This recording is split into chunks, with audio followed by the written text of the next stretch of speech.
So hello everyone, very welcome to your channel general knowledge and facts. आज हम पढ़ने वाले हैं एग्रीकल्चर रिवॉल्यूशंस इन इंडिया। वो रिवॉल्यूशंस जो कि एग्रीकल्चर पे बेस्ड थे, उनकी प्रोडक्शन को बढ़ाने के लिए, क्रॉप्स की प्रोडक्शन को बढ़ाने के लिए ऐसे किया गया था इंडिया में। तो हम जो top most important agriculture revolutions हैं जो कि इंडिया में हुए, उसके बारे में बात करेंगे, जो कि कॉम्पिटिशन्स में यूजुअली बहुत आता है। तो सबसे पहले जैसे हम एग्रीकल्चर रिवॉल्यूशन की बात करने वाले हैं, वो है हमारा राउंड रिवॉल्यूशन। तो बेसिकली राउंड रिवॉल्यूशन क्या कहता है कि the round revolution in India deals with improving the production of potatoes. In simple words, it is started in India to increase the production of staple food of India, which is potato.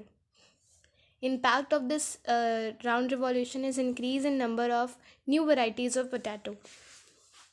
Started It was started in the year 1965 and continued till the year 2005 by farmers of India.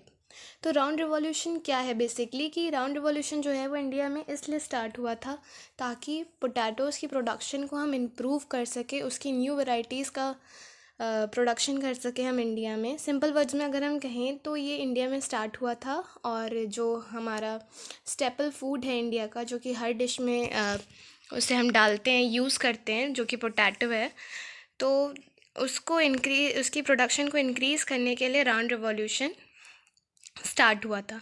अब इसका impact हमें पता है कि ये production of potatoes के लिए start हुआ था। तो इससे क्या हुआ कि इसका इम्पैक्ट ये हुआ कि बहुत सारी न्यू वैरायटीज़ पोटैटोज़ की अपने इंडिया में ग्रो और इसका बहुत ही ज़्यादा प्रोडक्शन बढ़ने लगा। अब ये जो रिवॉल्यूशन है ये स्टार्ट कब हुआ था? ये स्टार्ट हुआ था 1965 में, और कब तक चला था? 2005 तक। जितने भी फार्मर्स ऑफ इंडिया थे उन्होंने इसमें पार्ट लिया था, और ये एक सक्सेसफुल रिवॉल्यूशन था। अब हम बात करने वाले हैं with the next revolution in India, which is also based on the agriculture, white revolution. White revolution जो है ये बेसिकली मिल्क और पोल्ट्री प्रोडक्ट्स के लिए हुआ था। अब हम पढ़ते हैं इसके बारे में। So another name of White Revolution is Operation Flood. It is the world's biggest dairy development program. Increase milk products and dairy products. Implement in 3 phases: first phase, second phase, and third phase. Started in 1970 by the government of India, and father of this revolution is Dr. Varghese Khureen, also known as Dudhwala of India. This revolution connects 700 towns and cities. An impact of this revolution is increased milk production, fair prices for consumers. तो white revolution जो है वो basically dairy products के लिए start किया था। उनकी production को बढ़ाने के लिए इस रिवॉल्यूशन को स्टार्ट किया गया था। इस रिवॉल्यूशन का दूसरा नाम ऑपरेशन फ्लड भी था, और ये वर्ल्ड का dairy development biggest dairy development program था, जिससे क्या हुआ कि जो मिल्क के प्रोडक्ट्स हैं उनका प्रोडक्शन इंक्रीज़ हुआ। और ये जो रिवॉल्यूशन था ये 3 फेजेस में किया गया था। जैसे हर चीज़ की पर्टिकुलर स्टेजेस होती हैं, ऐसे ही इस रिवॉल्यूशन को 3 फेजेस में इम्प्लीमेंट किया गया था। पहला first phase, second phase and third phase. अब ये जो है ये वाइट रिवॉल्यूशन जो है वो 1960 में स्टार्ट हुआ था। किसने स्टार्ट किया था? By the government of India. और इस रिवॉल्यूशन के फादर जो थे उनका नाम था डॉक्टर वर्गीस खुरीन, जिन्हें कि हम इंडिया में दूध वाला ऑफ इंडिया भी बोलते थे। ये रिवॉल्यूशन जो है इसने 700 टाउन्स और सिटीज़ को आपस में कनेक्ट किया। 700 टाउन्स एंड सिटीज़ में पीपल ने इसमें पार्ट लिया, और इम्पैक्ट ये हुआ इस रिवॉल्यूशन का कि मिल्क प्रोडक्शन काफ़ी इंक्रीज़ हुई, और कंज्यूमर्स को फेयर प्राइसेस मिले डेयरी प्रोडक्ट्स पे। तो ये भी एक सक्सेसफुल रिवॉल्यूशन था फॉर द डेयरी प्रोडक्ट्स। अब नेक्स्ट रिवॉल्यूशन की हम बात करें तो वो है हमारा green revolution, most important revolution of India. चलिए अब इसके बारे में बात करते हैं। So the Green Revolution in India was introduced in 1960 by introducing the growing of high yielding varieties of rice and wheat to increase the food production in order to get rid from hunger and poverty. And father of this Green Revolution is M.S. Swaminathan. During this revolution, new chemical fertilizers and pesticides were created. Newly prepared pesticides control weeds, kill plant insects, and prevented disease, which results in higher production.